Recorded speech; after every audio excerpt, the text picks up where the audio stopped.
In Spanish, vivir means to live.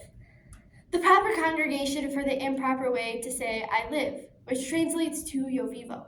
I live.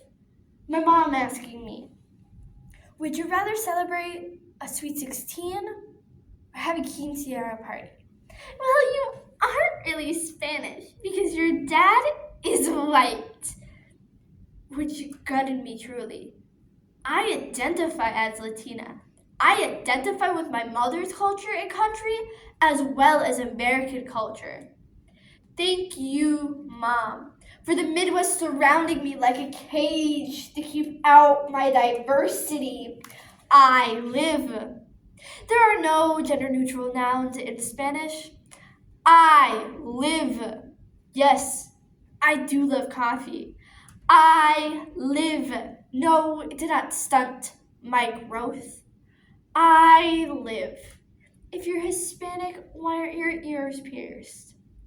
I would like to think about how much easier it could be if I could just tan more, have a more Mexican name, and have curly hair like my sister. This is an issue I have discussed with other Latinas. This feeling of having to prove they're Latina because their appearance is too white. Well, you are white. You act white.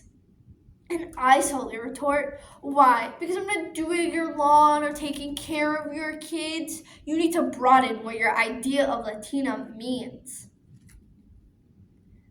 From a young age, I was told I was Hispanic and to make sure I checked the box on any form I filled out.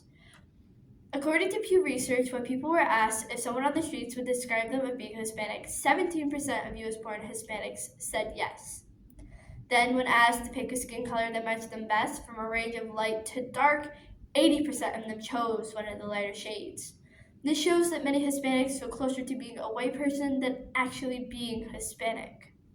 Many are also told that they should check the box on any form they fill out to make sure they get the benefits of being Hispanic. But while doing so, you are filled with guilt because you feel as if you are taking away someone else's chance. I have always loved the flamingo skirts that the Mexican dancers wear, but I'm worried that if I put one on, it will feel like a costume. With the poetry White Mom by Reese Mer, Passing by Unknown, I Live Yo Vivo by Tori Donaci, with the stories The Struggles of a White Passing Latina by Gabriela Ramirez and Racial Imposter Syndrome by Leah Denali, a program. Because your skin color does not determine your heritage. I live. Being subject to racism, hidden in a joke, hidden in a remark about how pale I am, hidden behind a judgmental look, hidden behind a scoff, a laugh, a pity shrug, a fetishized assumption.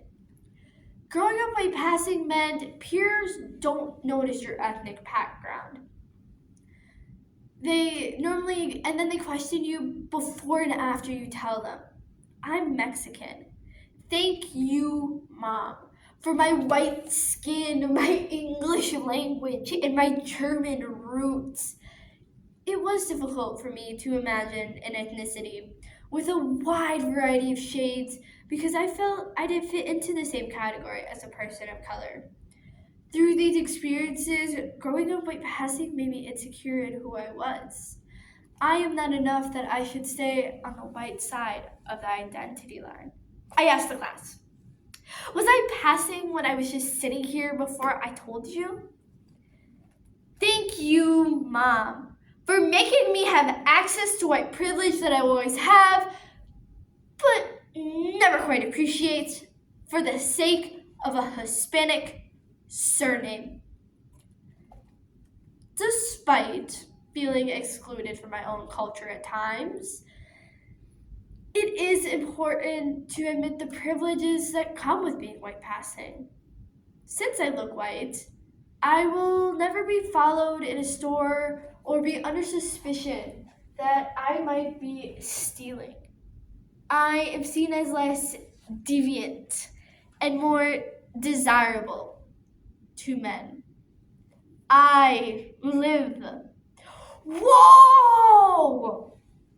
You and your brother look nothing alike. You're so... white. I live as the friend. Yes, I do have a friend with a similar skin complexion to mine, and yes, he is Hispanic.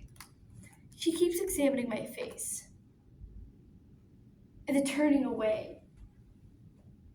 It's as if she'll hope I'll disappear. Why presume passing is based on what I'm leaving out and not what she's filling in.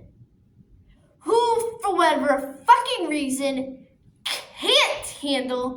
won't handle traditionally spicy foods. With the belief Latinos all have darker skin, it is hard to imagine a person with lighter hair and paler skin to identify as Latino. Phrases such as, "What are you?" or "Where are you from?" are common for anyone white passing to hear. Thank you, Mom, for making me constantly forget my biracial truth to be seen as, to simply be authentically me. I live as the white boy in Spanish class asking, "When will I need this in real life?" As a youth, this hurt me because it became harder to separate who I really was and who society told me I was. But for those of us who've been called gringos, the category person of color is an odd fit. Who, for whatever fucking reason, has only ever had white wives? I had trouble fitting in at school, among other Latinos, because they would try to prove that I am not, as if I don't even know my own family history.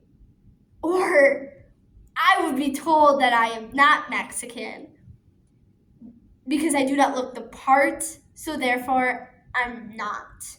Who, for whatever fucking reason, wasn't taught enough to pass it on to us, to pass it on to me, begging to feel like me, a half white, half Latino,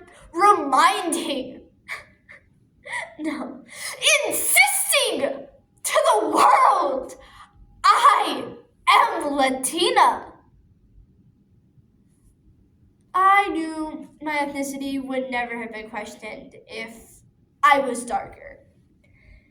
It was then that I realized I will never be enough for some to be referred to as Latina. Thank you, Mom, for being the only mom you possibly could be. The only mom that you never questioned you could be. The only mom that saw her children's heritage as a simple fact. The only mom that could have, should have, made that fact feel real. The more confident I have become in my own pale skin, recognizing my privilege and confronting the ignorance, the more that I realized only I can diminish my identity by not claiming Latina. It is time to stop pushing others away because they do not look the part, despite being proud to claim their heritage. No. Thank you, Dad, for being the Latino parent when it should have been her instead. I live. Yo vivo. Being Latina is more than a color.